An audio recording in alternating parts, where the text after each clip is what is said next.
Hello मित्रों, तो लीजिए एक और स्टोरी आपके लिए। ये कहानी है जरा हटकर, जहां प्यार मोहब्बत रोमांस तो होगा ही, साथ ही एक्शन ड्रामा और सस्पेंस भी। तो सुनते रहिए और चैनल को सब्सक्राइब जरूर कीजिए। अब आगे समर सौंदर्या के पीछे था वो। रोज उसके पीछे आश्रम से कॉलेज और कॉलेज से आश्रम आता था। सौंदर्या को जल्दी ही एहसास हो गया, तो उसने एक दिन समर की तरफ पलटकर देखा। कौन हो तुम? सौंदर्या बोली। सौंदर्या के यूं अचानक मुड़ने और सवाल करने से समर भी एक पल को शॉक्ड हुआ। फिर तुरंत ही उसके चेहरे पर शरारती मुस्कान आ गई। हंसने की बात नहीं है। तुम पिछले 2 दिन से मेरा पीछा क्यों कर रहे हैं? सौंदर्या बोली। अरे वाह, आपने तो बड़ी जल्दी पता लगा लिया। मतलब खूबसूरती के साथ साथ तेज दिमाग भी रखती हो। समर डीठता से बोला। सौंदर्या के चेहरे पर गुस्सा आ गया। अब बताओ भी, मेरा पीछा क्यों कर रहे हो? सौंदर्या नाराज हो उठी। इतने खूबसूरत चेहरे पर यह गुस्सा और भी आकर्षक लग रहा है। ये तरासा हुआ बदन और ये गुस्से से लाल खूबसूरत चेहरा।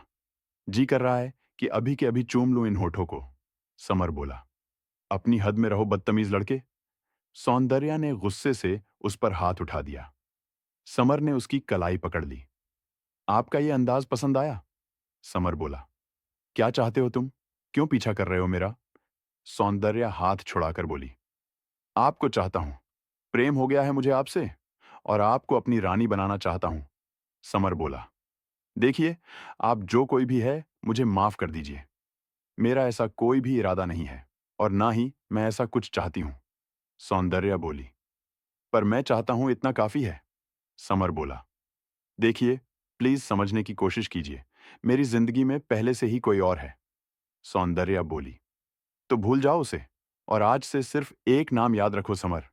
समर बोला। मैंने तुमसे कहा ना कि मुझे तुमसे कोई मतलब नहीं रखना। फिर यह जबरदस्ती क्यों? सौंदर्या ने कहा। कमी क्या है मुझ में, जो तुम देव को नहीं छोड़ सकती? उससे ज्यादा ताकतवर हूं, उसी की तरह एक साम्राज्य का राजा हूं। वह तो अभी राजा बना भी नहीं है। समर बोला। मतलब, तुम देव को जानते हो? सौंदर्या ने आश्चर्य से कहा।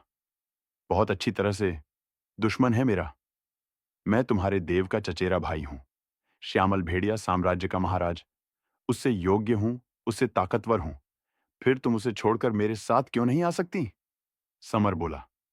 अच्छा, तो ऐसी बात है, इसलिए तुम मेरे पीछे पड़े हो, ताकि तुम देव को परेशान कर सको। ऐसा भाई तो मैंने आज तक नहीं देखा। सौंदर्या बोली। वो मेरा भाई नहीं है, नफरत करता हूं मैं उससे। समर बोला। और नफरत करती हूं मैं तुमसे, और तुम्हारे जैसे हर किसी को, जो दूसरों को अपनी जागीर समझते हैं। और दूसरी बात है, मैं तुम्हें न प्यार करती थी न करूंगी। मैं सिर्फ और सिर्फ देव को चाहती हूं, और हमेशा सिर्फ उसे ही चाहती रहूंगी। मेरी जिंदगी में देव के अलावा और कोई नहीं आ सकता। खासकर तुम्हारी तो मेरी जिंदगी में कोई जगह कभी हो ही नहीं सकती। सौंदर्या ने नाराजगी से कहा, तो समर का चेहरा गुस्से से काला पड़ गया। जो चीज मैं चाहूं हासिल करके रहता हूं, फिर चाहे वह प्यार से हो या जबरदस्ती से। समर बोला। और ये श्वेत भेड़िया राज्य की भावी महारानी है, कोई चीज नहीं समझे। तभी देव ने आकर कहा। देव। सौंदर्या ने देव को देखा, तो उसकी आंखों में आंसू भर आए। देव ने उसके कंधे पर हाथ रखा और उसे अपने पीछे कर लिया।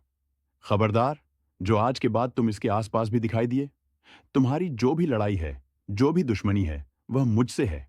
इसमें एक इंसान को बीच में लाने की कोई जरूरत नहीं है। देव ने समर की तरफ देखकर कहा। लगता है प्यार कुछ ज्यादा ही गहरा हो गया है। अब तो मजा आएगा, और मजा आएगा। क्योंकि जो चीज तुम चाहो, उसे मैं कभी तुम्हें लेने नहीं दूंगा। फिर चाहे वह तुम्हारा श्वेत भेड़िया साम्राज्य का सिंहासन हो, या यह सौंदर्य की मूर्ति सौंदर्या। हर कुछ सिर्फ मेरा होगा, सिर्फ मेरा। समर ने कहा। कभी नहीं। देव बोला। यह मैं आज तुम्हें चुनौती देता हूं, तुम मुझे रोक नहीं पाओगे। देव, तुमसे तुम्हारा राज्य भी छीन लूंगा, और तुम्हारी खूबसूरत प्रेमिका भी। क्योंकि समर ने हारना नहीं सीखा। समर बोला। तभी सौंदर्या देव के पीछे से निकलकर सामने खड़ी हो गई। तुम कुछ नहीं कर सकते, समझे? तुम कुछ नहीं कर सकते, क्योंकि मैं सिर्फ और सिर्फ देव को प्यार करती हूं, और हमेशा उसी को प्यार करती रहूंगी। और तुम किसी को जबरदस्ती हासिल नहीं कर सकते। सौंदर्या बोली। और अगर तुम्हारा देव ही न रहे, तब तो आओगी मेरे पास? समर शैतानी मुस्कान के साथ बोला। नहीं, कभी नहीं। तुमने अगर कभी मेरे साथ जबरदस्ती करने की कोशिश की ना, तो खुद को भी खत्म कर लूंगी और तुम्हें भी खत्म कर दूंगी। पर देव के अलावा कभी किसी और की सौंदर्य हो ही नहीं सकती। सौंदर्या ने कहा तो देव ने प्यार भरी नजरों से उसे देखा। देख लूंगा मैं भी, समर बोला और गुस्से से पैर पटकता हुआ वहां से चला गया। उसके जाते ही सौंदर्या देव के सीने से लग गई। देव ने भी उस पर अपनी बाहों का घेरा कस दिया। थैंक गॉड कि आप आ गए देव। मैं बहुत डर गई थी देव। वह बहुत खराब है, बहुत खतरनाक है वो। उसकी आंखों में एक अलग ही शैतानी जुनून देखा है मैंने। सौंदर्या बोली, आपको घबराने की जरूरत नहीं है। हम हर पल हर समय आपके आसपास हैं, और अगर कभी हम पास नहीं भी हुए तो आप हमें दिल से बुलाएगी तो हम आपके पास तुरंत चले आएंगे। जब तक हमारे शरीर में जान है, वह आपके साथ कुछ भी गलत नहीं कर सकता। विश्वास रखिए, देव ने कहा। हमें आप पर खुद से ज्यादा विश्वास है, हर किसी से ज्यादा विश्वास है देव। बस हमें आज थोड़ा सा डर लगा। कोई ऐसा कैसे हो सकता है? अपने ही परिवार वालों से दुश्मनी? सौंदर्या बोली, हमें आप पर खुद से ज्यादा विश्वास है, हर किसी से ज्यादा विश्वास है देव। बस हमें आज थोड़ा सा डर लगा। कोई ऐसा कैसे हो सकता है? अपने ही परिवार वालों से दुश्मनी? सौंदर्या बोली, बहुत पुरानी बात है, छोड़ो उसको, फिर कभी बताएंगे आपको। हो जाता है कभी कभी सत्ता का लालच बहुत बड़ा होता है, देव बोला। तो छोड़ दीजिए ना ये सत्ता, मेरे साथ रहिए आप यहां इंसानों की दुनिया में। सौंदर्या बोली तो देव मुस्कुरा उठा। हर जगह के कुछ नियम होते हैं सौंदर्या, हम नहीं छोड़ सकते, चाहकर भी नहीं छोड़ सकते। हमें महाराज भी बनना होगा और अपने कुनबे की रक्षा भी करनी होगी। भगवान चंद्रदेव ने हमारे लिए यही लिखा है और हमें यही करना होगा, देव ने कहा। सौंदर्या उसके बाद खामोश हो गई। अच्छा चलिए, आपको आश्रम छोड़ देते हैं, फिर हम जाते हैं, देव बोला। आज मेरे पास ही रुक जाइए ना देव, सौंदर्या बोली तो देव ने शरारत से उसकी आंखों में देखा। सच्ची? देव बोला तो सौंदर्या ने जल्दी से नजरें झुका लीं। जब भी आप कहेंगी हम आपके समक्ष आ जाएंगे, पर अभी हमें जाना होगा, देव बोला और उसे आश्रम में छोड़कर निकल गया। देव अपने अपने कुनबे में पहुंचा और जाकर महाराज से मिला। क्या हुआ देवराज, आप कुछ परेशान लग रहे हैं? महाराज ने कहा। महाराज, हमें यह समझ नहीं आ रहा कि श्यामल भेड़िया साम्राज्य के महाराज समर का क्या किया जाए। हम उनके किसी भी काम में कोई हस्तक्षेप नहीं करते।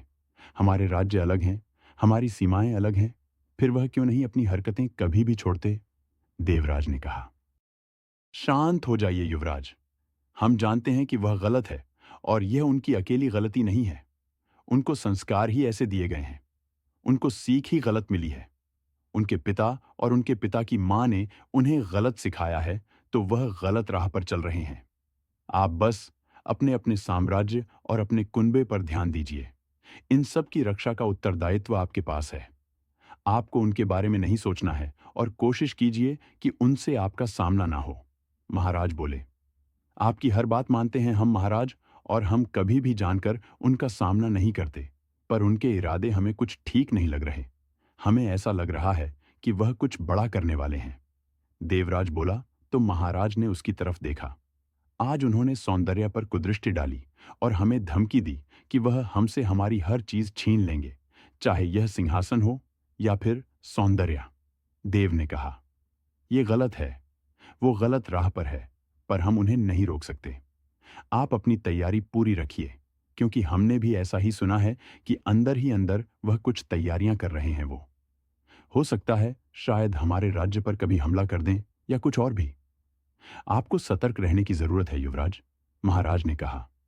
जी महाराज, हम ध्यान रखेंगे, देव ने कहा और फिर अपने कक्ष में चला गया।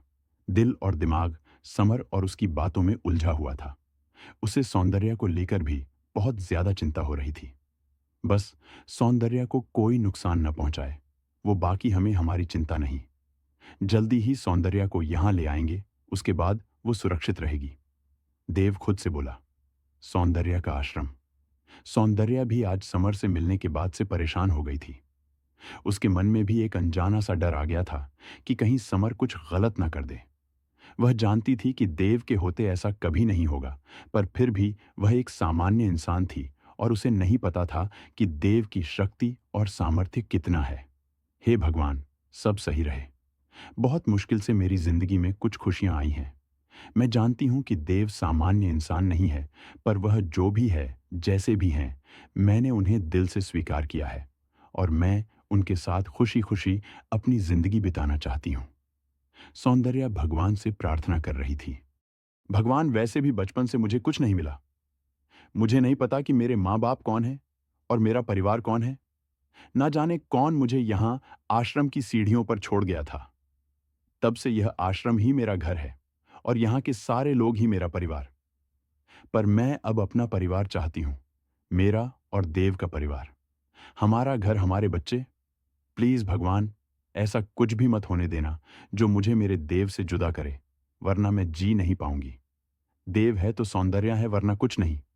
सौंदर्या खुद से बोली। अब तक सब कुछ खोया ही है मैंने, अब कुछ और नहीं खो सकती मैं। सौंदर्या बोली और बिस्तर पर लेट गई। घड़ी देखी जो कि रात के 10 बजा रही थी। देव, आपकी बहुत याद आ रही है। काश कि आप हमारे पास होते। आज आपकी बाहों में सिमट के सोने का जी कर रहा है। आज मन वैसे ही बेचैन हो रहा है। सौंदर्या बोली और दिल ही दिल उसने देव को याद किया और आंखें बंद कर लीं। कुछ ही पलों में उसे अपने माथे पर किसी का स्पर्श महसूस हुआ तो सौंदर्या ने आंखें खोलीं और उसकी आंखें आश्चर्य से फैल गईं। देव उसके सिरहाने बैठे उसके माथे को सहला रहे थे। सौंदर्या एकदम से उछल कर बैठ गई। आप कब आए देव? और मुझे पता ही नहीं चला, अचानक से कैसे आ गए? और अंदर कैसे आए? दरवाजा खिड़की सब बंद है। सौंदर्या ने एक साथ कई सवाल पूछ लिए। हमने कहा था ना कि आप हमें दिल से याद करेंगी तो हम तुरंत आपके पास आ जाएंगे। और हम अंदर कैसे आए? यह सवाल आप जब हमें पूरी तरीके से जान जाएंगी तो जान लेगी। अभी तक आपने ना ही हमें जाना है और ना ही हमारी शक्तियों को। आप बार बार भूल जाती हैं कि हम श्वेत भेड़िया साम्राज्य के युवराज हैं और मानव भेड़िए अपने आप में ही इतने शक्तिशाली होते हैं कि आप इंसान कल्पना भी नहीं कर सकते। देव बोला। हमने कहा था ना कि आप हमें दिल से याद करेंगी तो हम तुरंत आपके पास आ जाएंगे। और हम अंदर कैसे आए? यह सवाल आप जब हमें पूरी तरीके से जान जाएंगी तो जान लेगी। अभी तक आपने ना ही हमें जाना है और ना ही हमारी शक्तियों को। आप बार बार भूल जाती हैं कि हम श्वेत भेड़िया साम्राज्य के युवराज हैं और मानव भेड़िए अपने आप में ही इतने शक्तिशाली होते हैं कि आप इंसान कल्पना भी नहीं कर सकते। देव बोला। मुझे नहीं पता, पर मैं बहुत बहुत खुश हूं। आप आ गए यहां पर। मुझे आपकी बहुत याद आ रही थी। सौंदर्या उसके सीने से लगकर बोली। इसीलिए तो हम आए हैं।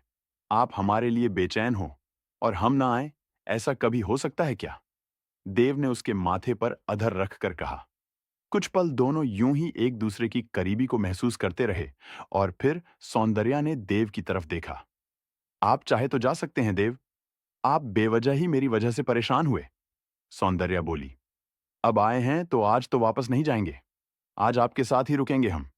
देव ने कहा तो सौंदर्या ने आंखें छोटी करके उसे देखा। विश्वास नहीं है क्या? देव ने कहा तो सौंदर्या ने उसके सीने पर सिर टिका लिया। खुद से ज्यादा विश्वास है आप पर, और फिर मैं तो आपकी ही हूं। सौंदर्या ने कहा तो देव नीचे सरक कर लेट गया। सौंदर्या ने दूर होकर उसकी तरफ देखा तो देव ने अपनी बाहें फैला दी। आपका दिल कर रहा था ना हमारी बाहों में सुकून से सोने का, इसीलिए तो आए हैं। देव ने कहा तो सौंदर्या के चेहरे पर मुस्कान आ गई और उसने झट से देव के सीने पर सिर रख लिया। देव ने उसके इर्द गिर्द अपनी बाहों को कसकर आंखें बंद कर लीं। थैंक यू, सौंदर्या ने धीरे से सिर उठाकर कहा तो देव ने मुस्कुराकर उसके सिर को वापस अपने सीने पर रख लिया और धीरे धीरे उसके बालों को सहलाने लगा।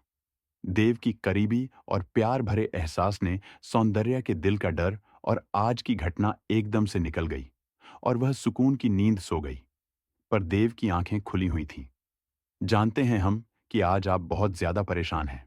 भले आपने मजबूती दिखाई, पर डर गई है आप समर के कारण, और बस यही डर खत्म करने के लिए हम आए हैं। देव ने उसका माथा सहलाया। हमारी बातें और करीबी आपको सुकून के साथ साथ इस बात का एहसास दिलाएगी कि आप सुरक्षित हैं हमारे साथ, और यह सुरक्षा कवच आपके आपके चारों ओर हमेशा रहेगा। जब तक हम जीवित हैं, आपको कुछ नहीं होने देंगे सौंदर्या। देव खुद से बोला। जिंदगी है हमारी आप, और हम आपको बहुत चाहते हैं और आपको ऐसे बेचैन नहीं देख सकते थे। हम इसीलिए आए हैं आपके पास। देव ने उसके चेहरे को देखकर कहा और फिर आंखें बंद कर लीं। सुबह जब सौंदर्या की नींद खुली तो देखा देव अब भी उसके पास उसे बाहों में लिए हुए लेटा है। सौंदर्या ने अपनी पलकें झपकाकर देव को देखा और वापस से उसके सीने से लग गई। थैंक यू देव, कल आपकी बाहों में कब नींद आ गई पता ही नहीं चला, वरना मैं बहुत बेचैन थी। सौंदर्या ने कहा, जानते हैं, हम तभी तो आए ना आपके पास। आप बेचैन हैं तो हमें सुकून कैसे मिलेगा। हम आपसे कह रहे हैं ना, चलिए हमारे साथ। हमारे साथ वहां आप सुरक्षित रहेंगी, और वैसे भी आज नहीं तो कल आपको हमारे साथ आना ही है, देव बोला। हाँ देव, मैं चलूंगी आपके साथ। बस कुछ दिन की तो बात है, मेरे फाइनल एग्जाम चल रहे हैं। एक बार एग्जाम दे दूं, उसके बाद आप जहां कहोगे वहां आपके साथ चलूंगी। आपके अलावा मेरा है ही कौन, और फिर मैं भी अब आपसे दूर नहीं रहना चाहती, सौंदर्या ने कहा। और हम आपको दूर रहने भी नहीं देंगे, समझिए आप। हम ही जानते हैं कैसे रह रहे हैं हम आपके बिना। एक एक पल मुश्किल होता है। जी करता है कि हमेशा आप हमारे पास रहे, हमारे साथ रहे, जैसे आज की रात थी वैसे ही हमेशा हमारी बाहों के दरमियान ना आप महफूज रहे, देव ने कहा। तो सौंदर्या के चेहरे पर खूबसूरत सी मुस्कान आ गई। आप इतना प्यार करते हो मुझे देव, सौंदर्या बोली, जितना आप सोच भी नहीं सकती। अब तो ऐसा लगता है कि यह दीवानगी सिर्फ एक जन्म तक सीमित नहीं है। जन्मों जन्मों तक हमारा साथ, हमारा प्यार, और आपके लिए यह दीवानगी यूं ही रहेगी, देव ने कहा। मैं बहुत किस्मत वाली हूं देव, बचपन से ही प्यार के लिए तरसी हूं। कोई नहीं था मुझे प्यार करने वाला। जितनी भी THP हूं देव, जितनी भी कमी थी वह सब कुछ आपके मिलने से पूरी हो गई। आपने मुझे हर किसी के हिस्से का प्यार दे दिया। जो मैंने आज तक की जिंदगी में जिस कमी को महसूस किया, उस कमी को आपने पूरा कर दिया देव। ऐसा लगता है कि अब सिर्फ और सिर्फ प्यार ही प्यार है। मेरी जिंदगी में एक आपके प्यार ने जैसे सारी कमी, सारे खालीपन को भर दिया हो, सौंदर्या बोली। और आपने हमारी जिंदगी में आकर और हमारे प्यार को स्वीकार करके हमें एक नई जिंदगी दे दी है, सौंदर्या। हमारे जीवन में प्यार की कोई कमी नहीं है। हमारा परिवार है, माता पिता है, पर फिर भी पहली नजर में आपसे प्यार हुआ था। डर था कि हमारा सच जानकर कहीं आप हमारा प्यार ठुकरा न दें। अगर ऐसा होता तो हम कभी भी आपके ऊपर कोई दबाव नहीं डालते, क्योंकि हम समर नहीं हैं, पर शायद हम कभी किसी को अपने दिल में वह जगह नहीं दे पाते हैं जो आपके लिए हमारे दिल में है, देव ने कहा। तो मित्रों, अगला पार्ट जल्दी ही